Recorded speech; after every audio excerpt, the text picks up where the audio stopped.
नमस्कार दोस्तों, तैयारी अड्डा विद सीएम सिंह चैनल में आपका स्वागत है। सबसे पहले मित्रों, जिन लोगों ने हमारे चैनल को सब्सक्राइब नहीं किया वो हमारे चैनल को सब्सक्राइब कर लें और बेल आइकन्स को ऑन कर लें, जिससे जो भी इन्फॉर्मेशन या अपडेट्स जारी हो वो आपको मिलते रहें।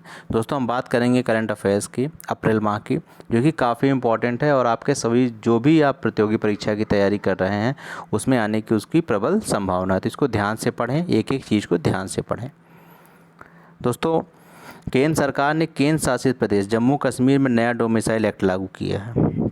इसके अनुसार केंद्र शासित प्रदेश जम्मू कश्मीर में 15 सालों से रह रहे नागरिक इस डोमिसाइल के हकदार होंगे। इसके तहत जिन बच्चों ने 7 वर्ष तक केंद्र शासित प्रदेश के स्कूलों में पढ़ाई की है और 10वीं या 12वीं कक्षा की परीक्षा दी है, वे भी जम्मू कश्मीर के डोमिसाइल के लिए योग्य होंगे। इन्हें सरकारी नौकरियों, जो वहाँ की सरकारी नौकरियाँ निकलेंगी, वहाँ पर ये अप्लाई कर सकते हैं। दूरसंचार विभाग ने सी डॉट कंपनी के साथ मिलकर कोविड क्वारंटीन अलर्ट सिस्टम विकसित किया है। दोस्तों, क्या है ये? यहाँ मोबाइल टावर के जरिए लोगों पर नज़र रखी जाती है। यह मुख्य तौर पर बेस ट्रांसीवर स्टेशन BTS पर काम करता है। जैसे ही आप किसी दूसरी जगह जाएंगे, आपका फ़ोन किसी और टावर के नेटवर्क से कनेक्ट हो जाएगा। यानी क्वारंटाइन में रह रहा कोई शख्स जैसे किसी दूसरे इलाके में जाता है, उसका फ़ोन किसी दूसरे BTS से कनेक्ट हो जाता है और एक अलर्ट आ जाता है, जिससे पता चल जाता है कि हाँ, वो व्यक्ति अपने क्वारंटाइन सेंटर से हट के कहीं और चला गया है। तो ये काफ़ी इम्पॉर्टेंट है। सी डॉट का फुल फॉर्म समझ लीजिए, centre for development of telematics, और डॉट का full form department of telecom. 30 अप्रैल को मशहूर अभिनेता ऋषि कपूर जी का निधन हो गया। वो कैंसर से पीड़ित थे। कर्नाटक सरकार ने कोविड-19 से लड़ने के लिए आप्त मित्र मोबाइल एप्लीकेशन और हेल्पलाइन शुरू की है। यह ऐप चिकित्सा मार्गदर्शन और सलाह प्रदान करता है। विश्व चैंपियन PV संधू को IM बैडमिंटन अभियान का एम्बेसडर नामित किया गया है। बैडमिंटन वर्ल्ड फेडरेशन द्वारा यह अभियान शुरू किया गया है। 22 अप्रैल को विश्व पृथ्वी दिवस मनाया जाता है। इस बार सन 2020 का जो विश्व पृथ्वी दिवस का जो विषय है वो है क्लाइमेट एक्शन। इम्पॉर्टेंट है, इसको याद रखिए। भारत सरकार ने कृषि उपज को अनाज मंडियों तक पहुंचाने के लिए 17 अप्रैल 2020 को कृषि रथ एप्लीकेशन लॉन्च किया है। संयुक्त राष्ट्र का COP26 जलवायु शिखर सम्मेलन स्कॉटलैंड में आयोजित किया जाएगा। फोर्ब्स 2020 के अरबपतियों की सूची में जो शीर्ष पर हैं, जो फर्स्ट रैंक पे हैं, उनका नाम है जेफ बेजोस। ये कौन है? ये CEO हैं, फाउंडर हैं, अध्यक्ष हैं अमेज़न कंपनी के। इनकी पत्नी का नाम है मैकेंजी बेजोस। कपिल देव त्रिपाठी जी को राष्ट्रपति रामनाथ कोविंद जी का नया सचिव नियुक्त किया गया है। ICICI बैंक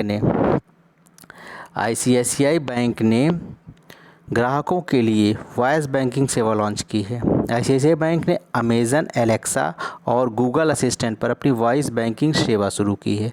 इससे बैंक के ग्राहक अपने खाते में बकाया, क्रेडिट कार्ड और अन्य जानकारी हासिल कर सकेंगे। अमेज़न एलेक्सा और गूगल असिस्टेंट एक आर्टिफिशियल इंटेलिजेंस आधारित सॉफ्टवेयर हैं। उत्तराखंड ने कोरोना वायरस पोर्टल दृष्टि, कौन सा? दृष्टि जो है लॉन्च किया है। यह अपने आप में एक अनूठा पोर्टल है, जिसके अंतर्गत कोविड डेली स्टेटस, ज़िले का सैंपल स्टेटस, रिलीफ कैंप, कानून व्यवस्था के साथ ही साथ राज्य और जिलों के कंट्रोल रूम में प्राप्त सभी काल के आंकड़ों को स्पष्ट रूप से इसमें दर्शाया गया है। पुरुषों के लिए विश्व मुक्केबाजी चैंपियनशिप 2021 की मेज़बानी सर्बिया करेगा।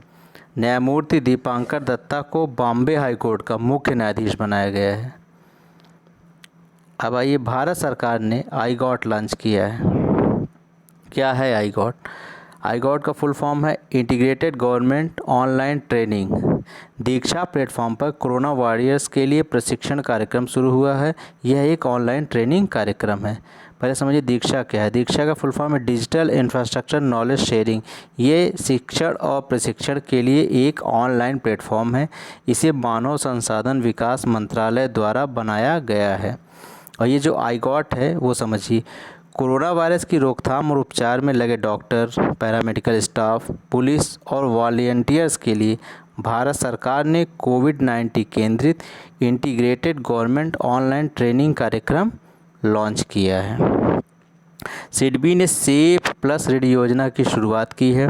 फुल फॉर्म सिडबी का हिंदी में भारतीय लघु उद्योग विकास बैंक और सेफ का full form SIDBI assistance to facilitate emergency है। यह योजना लघु व मध्यम उद्योगों को इमरजेंसी ऋण प्रदान करने के लिए बनाई गई है। सिडबी का जो है इंग्लिश में फुल फॉर्म है small industries development bank of India. इसकी स्थापना 2 अप्रैल 1990 को हुई थी। मानव संसाधन विकास मंत्री रमेश पोखरियाल निशंक ने ऑप्शनल एकेडमिक कैलेंडर लॉन्च किया है। इसे एनसीईआरटी ने बनाया है। कक्षा 1 से 12 तक की सभी कक्षाएं और विषय इसमें शामिल होंगे। इसको बनाने का मुख्य उद्देश्य ऑनलाइन क्लासेस का ज़्यादा से ज़्यादा तैयारी कराना और जो भी हमारे बच्चे हैं जो कोरोना महामारी की वजह से क्लास नहीं हो पा रही है तो ऑनलाइन प्लेटफॉर्म पूरा तैयार करना पढ़ने के लिए। टाटा ट्रस्ट ने 5 कदम कोरोना मुक्त जीवन अभियान शुरू किया है। ये जो है ग्रामीण इलाके में कोरोना से जागरूकता लाने के लिए 31 मार्च से इसकी शुरुआत की गई है। स्वास्थ्य मंत्रालय ने कोविड इंडिया सेवा पोर्टल की शुरुआत की है और इसको हमारे स्वास्थ्य मंत्री डॉक्टर हर्षवर्धन सिंह जी ने इसकी शुरुआत की है। ट्विटर पर बनाए गए इस आधिकारिक ट्विटर हैंडल की सहायता से महामारी के दौरान लाखों भारतीयों से सीधा संवाद किया जा सकेगा, इसीलिए इसको मेन रूप से बनाया गया है। फीफा के #वी विल विन अभियान में बाईचुंग भूटिया को शामिल किया गया है। 25 अप्रैल 2020 को विश्व मलेरिया दिवस मनाया जाता है। वोडाफोन आइडिया ने पेटीएम के साथ मिलकर रिचार्ज साथी योजना प्रारंभ की है। आरोग्य सेतु ऐप सबसे कम समय में 50 मिलियन से अधिक डाउनलोड तक पहुंचने वाला मोबाइल एप्लीकेशन बन गया है। 14 अप्रैल 2020 को बाबा साहब भीमराव अम्बेडकर जी की 129वीं जयंती मनाई गई। सन 1990 में इन्हें भारत रत्न से सम्मानित किया गया था। ये भारत के संविधान निर्माता कहे जाते हैं। मानव संसाधन विकास मंत्रालय ने भारत पढ़े ऑनलाइन अभियान शुरू किया है। यह 1 सप्ताह का अभियान है। इसका मुख्य उद्देश्य ऑनलाइन शिक्षा में सुधार करना है। 13 अप्रैल 2020 को जलियांवाला बाग हत्याकांड की 101वीं वर्षगांठ मनाई गई है। 13 अप्रैल 1919 को जलियांवाला बाग हत्याकांड हुआ था। क्वारंटाइन मोबाइल ऐप जो है आईआईटी बॉम्बे ने विकसित किया है। इससे जो है संक्रमित लोगों पर नज़र रखने और कोविड-19 महामारी को फैलने से रोकने के लिए इस ऐप को बनाया गया है।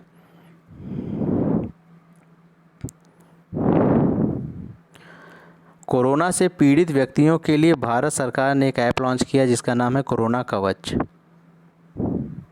एडीबी एशियन डेवलपमेंट बैंक ने भारत को $100 मिलियन की अमेरिकी डॉलर की सहायता की घोषणा की है।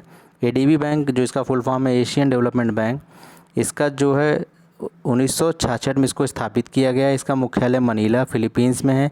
मुख्य उद्देश्य जो क्या है इसका, एशिया में सामाजिक और आर्थिक विकास को बढ़ावा देना। किंग जॉर्ज मेडिकल कॉलेज ने कोरोना के इलाज के लिए प्लाज्मा थेरेपी शुरू करने वाला पहला सरकारी अस्पताल बन गया है। 27 अप्रैल 2020 को यहाँ पे प्लाज्मा थेरेपी शुरू हुई है। देखिए प्लाज्मा थेरेपी के एक छोटा सा समझिए, जैसे कोरोना से ठीक हो चुकी एक व्यक्ति के शरीर से निकाले गए खून से कोरोना पीड़ित 4 अन्य लोगों का इलाज किया जा सकता है। प्लाज्मा थेरेपी सिस्टम इस धारणा पर काम करता है कि जो मरीज किसी संक्रमण से उबरकर ठीक हो जाता है उनके शरीर में वायरस के संक्रमण को ख़त्म करने वाले प्रतिरोधी एंटीबॉडीज़ विकसित हो जाते हैं।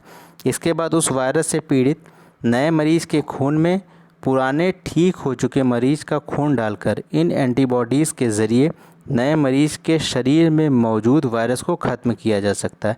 तो इस तरह इसकी वर्किंग होती है। संजय कोठारी जो कि भूतपूर्व IAS अधिकारी हैं, इनको केंद्रीय सतर्कता आयुक्त बनाया गया है। 25 अप्रैल 2020 को इन्होंने शपथ ली है। तमिलनाडु में मोदी किचन की शुरुआत की गई है। राजस्थान सरकार ने आयु एवं सेहत हाथी ऐप लॉन्च किया है। कोरोना वायरस के कारण जापानी हास्य अभिनेता केन शुमरा जी का निधन हो गया है। चीनी राष्ट्रीय अंतरिक्ष प्रशासन CNSA ने अपने पहले मंगल अन्वेषण मिशन को तियानवेन फर्स्ट नाम दिया है। तियानवेन का शाब्दिक अर्थ है स्वर्गीय प्रश्न।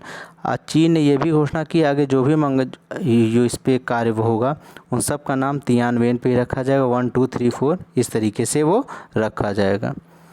भारत सरकार के मंगल मिशन का नाम मंगलयान रखा गया है। भारत मंगल पर पहुंचने वाला चौथा देश था। सन 2013 में जो है पहली बार मंगलयान लॉन्च किया गया था और भारत जो है मंगल पर पहुंचने वाला चौथा देश बना था। 23 अप्रैल 2020 को मणिपुर राज्य में खोंगजोम दिवस मनाया गया।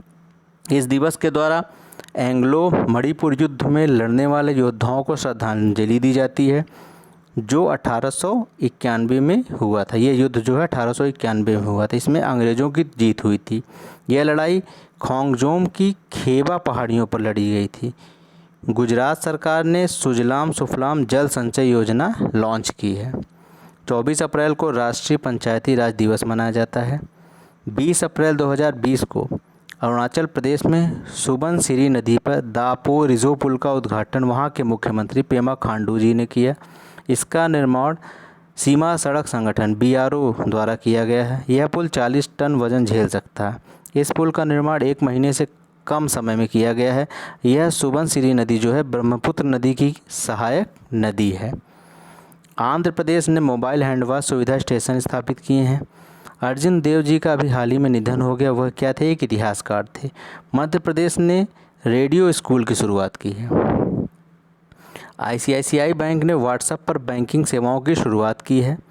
भारत सरकार ने corona virus tracking app launch किया है जिसका नाम है आरोग्य सेतु। ईरान ने अपना पहला सैन्य उपग्रह नूर लॉन्च किया है। 24 अप्रैल 2020 को प्रधानमंत्री नरेंद्र मोदी जी ने ग्राम स्वराज ऐप को लॉन्च किया है। इसका क्या मतलब है? यह पंचायतों का लेखा जोखा रखने वाला जो है ये सिंगल डिजिटल प्लेटफॉर्म है। इसमें पंचायत के विकास कार्यों, उसके फंड और कामकाज की जानकारियां हर व्यक्ति को दी जाएगी। इस ऐप के ज़रिए जो है गांव में ड्रोन से एक एक संपत्ति की मैपिंग हो सकेगी। भारत की जो ऑटोमोबाइल कंपनी TVS ने यूनाइटेड किंगडम की 122 वर्ष पुरानी मोटरसाइकिल कंपनी नॉर्टन का अधिग्रहण 16 मिलियन पाउंड में किया है। बहुत इंपॉर्टेंट चीज़ है ये। कोरोना वायरस की पूल टेस्टिंग करने वाला पहला राज्य उत्तर प्रदेश बन गया है। दिल्ली सरकार ने कोरोना वायरस के मद्देनज़र ऑपरेशन शील्ड अभियान शुरू किया है। न्यायमूर्ति राजेश ओसवाल जम्मू कश्मीर हाईकोर्ट के न्यायाधीश बने हैं। तो ये रही कुछ करंट अफेयर्स की बातें अप्रैल 2020 की। दोस्तों अगर आपको ये अच्छी लगी तो हमारे चैनल को लाइक कीजिए, शेयर कीजिए और ज़्यादा से ज़्यादा सब्सक्राइब कीजिए जिससे हमें मोटिवेशन मिले और भी अच्छे वीडियोस बनाने के लिए और आपको और अच्छी जानकारी देने के लिए। धन्यवाद। मिलते हैं नई जानकारी के साथ, नई ऊर्जा के साथ।